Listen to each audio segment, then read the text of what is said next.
So I finally read the book Zodiac Academy, The Awakening, and I had some thoughts, okay? I had some thoughts. So this book was a very quick read, but there's like a lot of bullying in this book. When I say a lot, I mean a lot. And that's not normally my thing, but it was a very good book.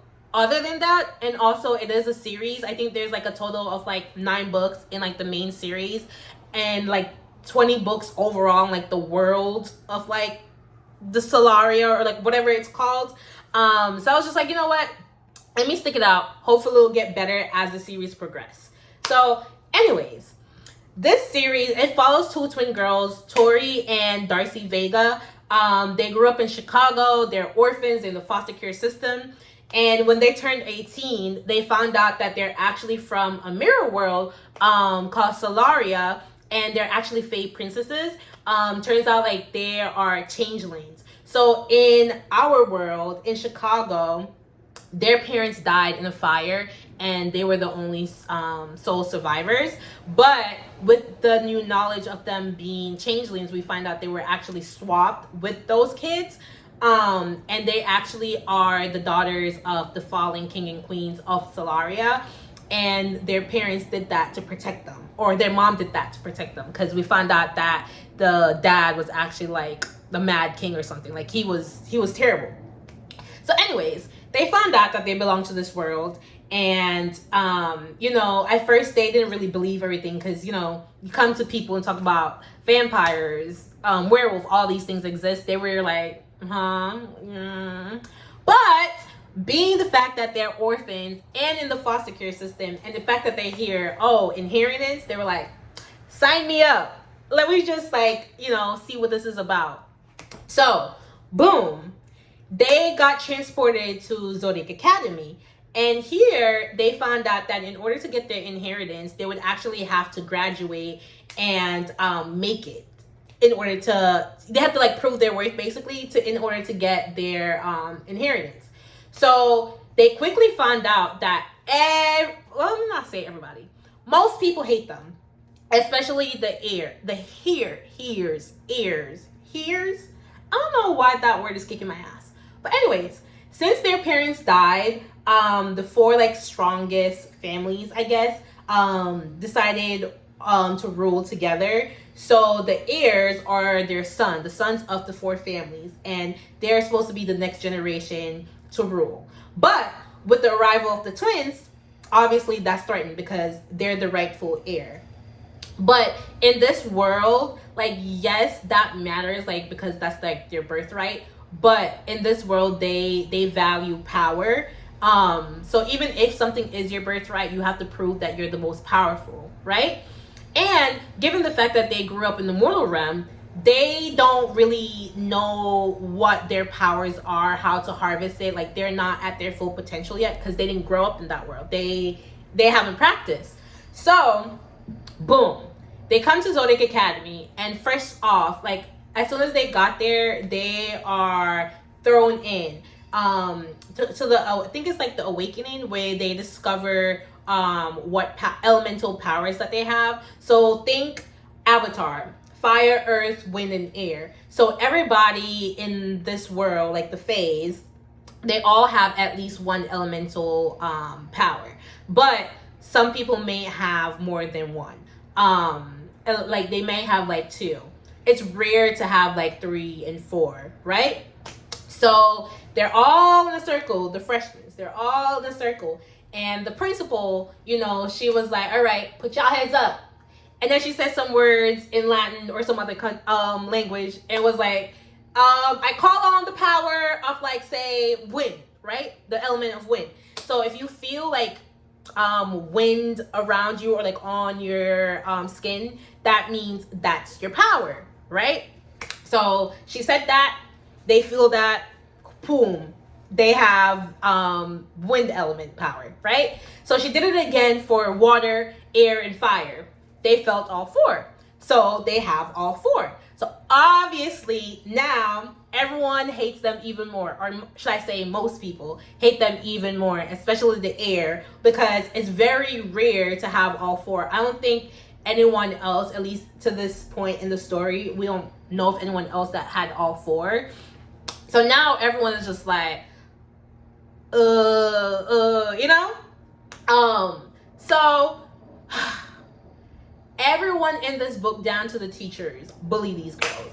Like, and obviously, like, reading this book, it kind of reminds me of, like, Pretty Little Liars, Vampire Diaries, not necessarily in, like, the material, but just in, like, I don't know, like, the vibe. This reminds me of, like, being a teenager and, like, really enjoying, like, those things.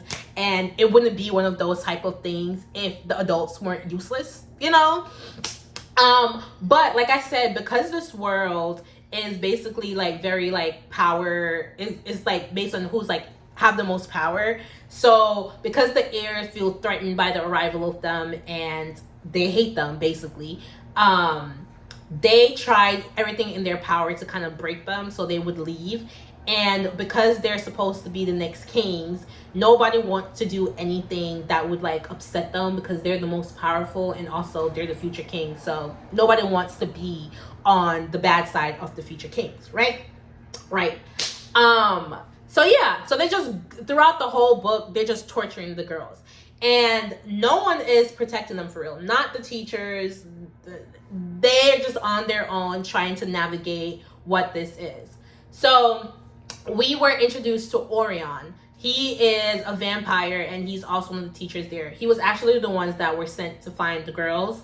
And he is a vampire, right? So we also have, like I was saying, like, the heirs. So there's 4 of them. You have, I think, Darius, who is ahead of the firehouse, and he's also a dragon, we came to find out. Then you have Seth. He is the head boy. I forgot the word they used, but, like, you know, he's in charge of the air house. And then you have Caleb. Caleb is in charge of the earth house. And who's the last one? Max. Max is in charge of the water house, right? So everybody who has, like, one elemental power, they already know what house they're going to, because you just go to the elemental, you know. But if you had more than 2, you got to choose. So, you know, the girls at first thought they were able to, like, choose the same house, but because of how powerful they are, they were like, nah, y'all gonna have to separate, because the houses actually, like, compete with points and it wouldn't be fair.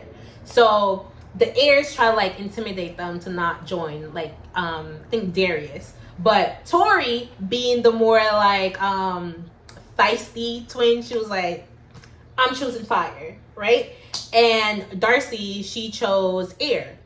So that night, which is, like, initiation, whatever. So with Darcy and the air house, so Seth had all of them go to all the freshmen go to the roof, and he lined them up on the rooftop at the edge and basically was like, y'all have to jump, right?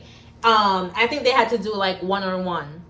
So Darcy, she was like, I can't, I don't have control of my, like, I'm not, like, are you crazy, right? So he was like, all right, it's either you jump or you give me your hair. And Darcy, she's very attached to her hair. I'll talk about why later. It is also, like, dyed blue, so it's black and blue. But she's very attached to her hair. So she was like, hell no, I'm not doing that. So she was like, you know what? I'm just gonna bet on myself. I'm gonna jump and hope I figure this shit out. And so that's what she did. And obviously, like, it's the first, like, half of the book. She's not gonna die. So she figured it out and she landed on her feet. All cool. So with Tori and the firehouse, so she had to go through, like, this whole, like, passage thing as well. She volunteered to be, like, the first one. And long story short, she made it through. And she pulled up to the house, and Darius was like, all right, last challenge. And she had to, like, walk through fire, basically, to get in. He was like, it's not gonna hurt you, but you're gonna end up having to, like, leave everything behind, whatever.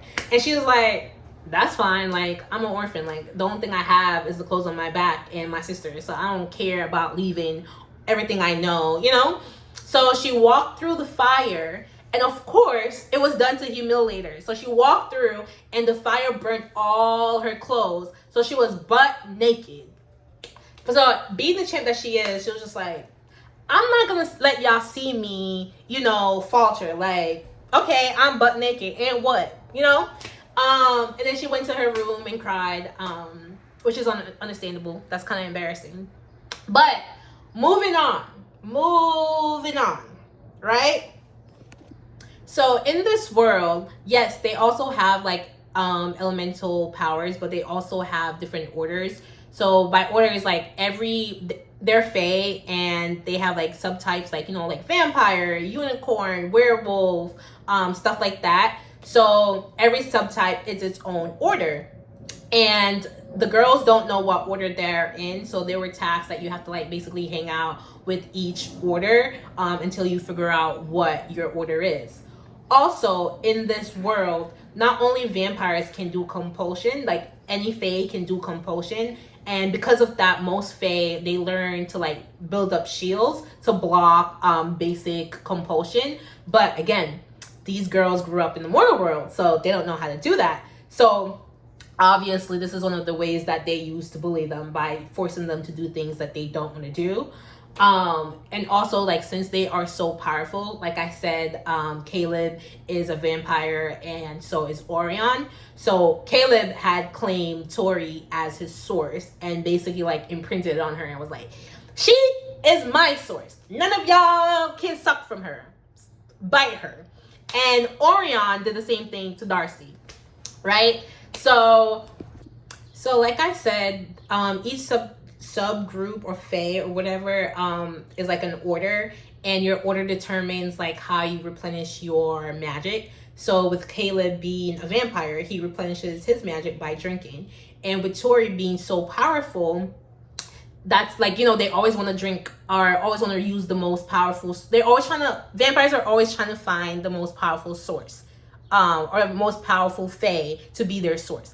And given the fact that she doesn't have control over her powers, she really doesn't have a say in whether or not he bites her, because she can't stop him, because he's powerful, and she doesn't know how to fully harness her power as of yet, right? So like I said, they were tasked to like basically hang around each order just to see how their magic will manifest. The first one that they did it with was with the werewolf, which is Seth's order. Long story short, they're not werewolves. They did use that opportunity to torture them a bit, but whatever. And like I said, most people hate them, but there are some people that like them. They call themselves the ASS club, which basically, like, because there are like the rightful heir, they believe like they should rule. And they also do have like two friends, Diego and Sophia.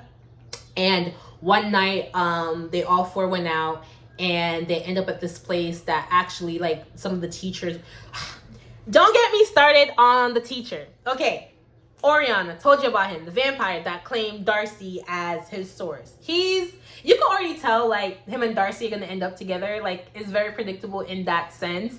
But we'll see how that plays out.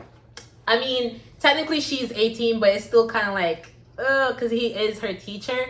But whatever, different world. There's also this other teacher called Mr. Washer. He's like the one of the like water teacher, and he is disgusting. Honestly, I don't understand how he passed the background check to work with kids, especially in a situation where they're gonna be wearing bikinis and apparently like barely cover anything, and they think it's probably like his decision to make that. Like, he's always saying like slimy things to the, like, he's a perv, like, straight up, he's a perv. Like, I don't understand how he's working with kids. But anyways, they're at this bar, and long story short, Sophia had too many drinks. Diego ended up taking her home. The twins had like a spooky encounter, and then they end up like partying with the heirs, like a part of the night.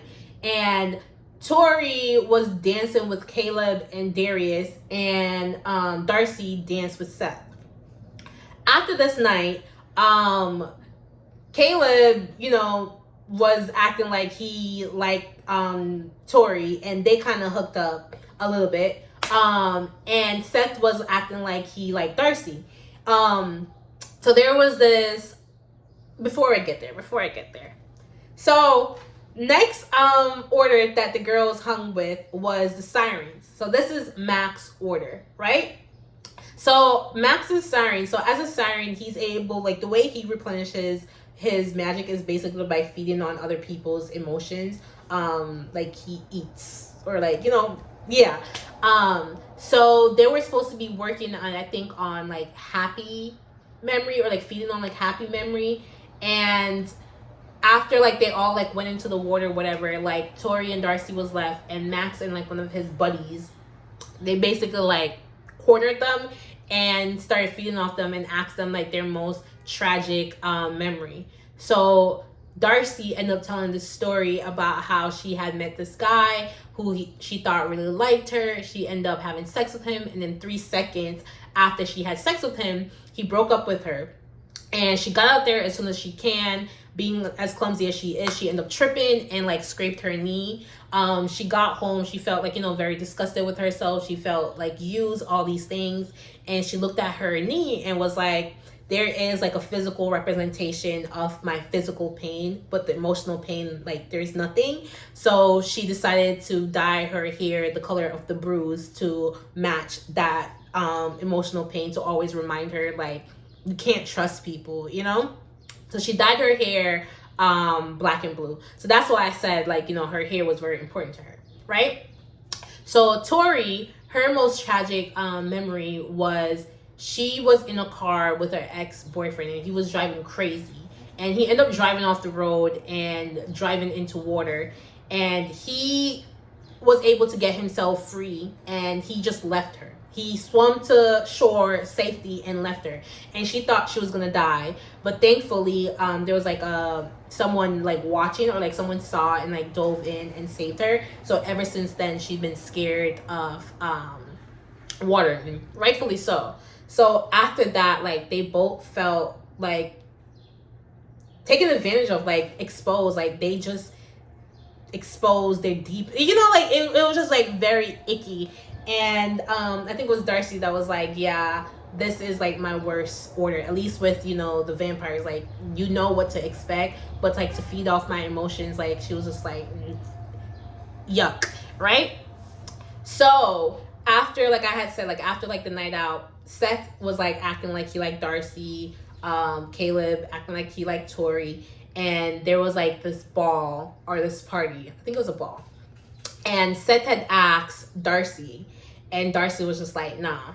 But at the party, Seth had like pulled her to the side, and like, he was like sweet talking her, Long story short, they started kissing. I think he was like sitting, and like she was like in his lap, they were kissing, and he just cut her hair. Obviously, Darcy is just like, he was trying to break her. He used the information that he got from Max. He knew how much her hair meant to her, and he wanted to break her, so he cut her hair. And Darius cornered Tori and like led her to the pool.